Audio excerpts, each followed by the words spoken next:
Hello बच्चों, आज मैं आपको पोइट्री पढ़ाऊँगी। पोइट्री से आपके एग्ज़ाम में एक स्टेंजा आता है। उस स्टेंजा में दिए गए क्वेश्चन के आंसर निकालने होते हैं। सेकंड नंबर में पोइट्री से आपके एग्ज़ाम में सेंट्रल आइडिया लिखनी होती है। अगर आप सेंट्रल आइडिया नहीं लिख सकते हैं तो उसकी जगह आप पोएम भी लिख सकते हैं। चलिए फिर आज पोइट्री का फर्स्ट लेसन स्टार्ट करते हैं, जिसका नाम है द फाउंटेन। फव्वारा। द फाउंटेन मीन फव्वारा। इस लेसन के राइटर हैं जेम्स रसेल लोवेल।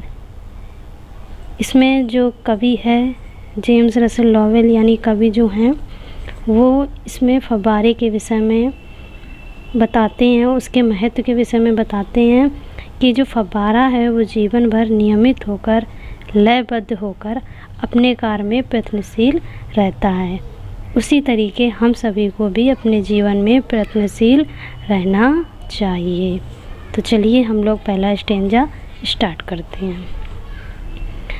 पहला स्टेंजा है into the sunshine full of the light.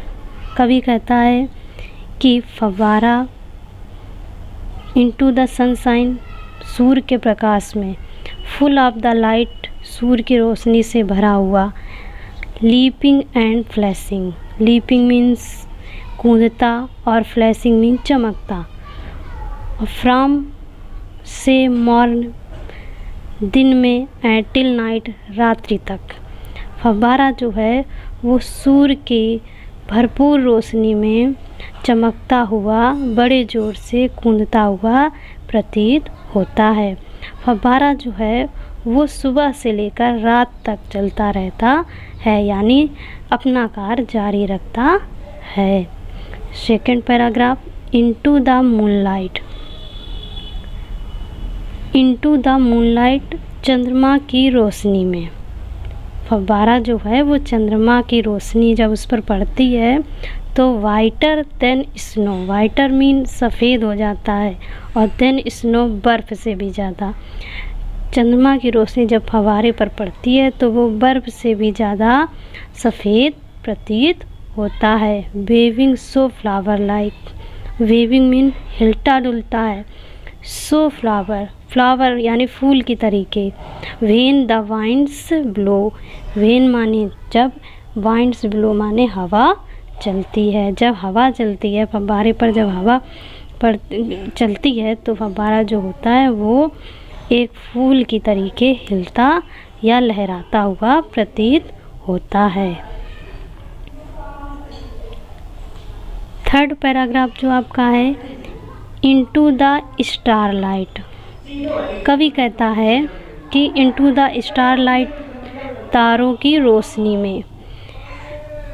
फव्वारा जो होता है तारों की रोशनी में रसिंग इन स्प्रे। रसिंग मीन होता है तेज़ी से चलना, इन स्प्रे माने होता है फुहारे। फुहारे जो, तो जब फव्वारे पर तारों का प्रकाश पड़ता है तो वह तेज़ी से फव्वारे छोड़ रहा है। और happy at midnight. Happy mean प्रसन्न एट मिडनाइट। रात्रि में भी वह प्रसन्न दिखाई पड़ता है और हैप्पी बाय डे, और दिन के समय भी वह प्रसन्न रहता है। Fourth paragraph इवर in motion. इवर mean सदैव, इन मोशन मीन गति। कवि कहता है कि जो फव्वारा है वो सदैव गतिमान रहता है और प्रसन्न रहता है। ब्लीथ सम एंड चेरी। ब्लीथ सम प्रसन्न एंड चेरी मीन प्रफुल्लित। फव्वारा जो है वो सदैव गतिमान, सदैव गति करता रहता है और गति करते हुए हमेशा प्रसन्न और प्रफुल्लित दिखाई पड़ता है। Still climbing heavenwards. Still सदैव, क्लाइंबिंग मीन जाने का प्रयास करता है, चढ़ने का प्रयास करता है। हेवन वर्ड मतलब ऊंचाई की ओर।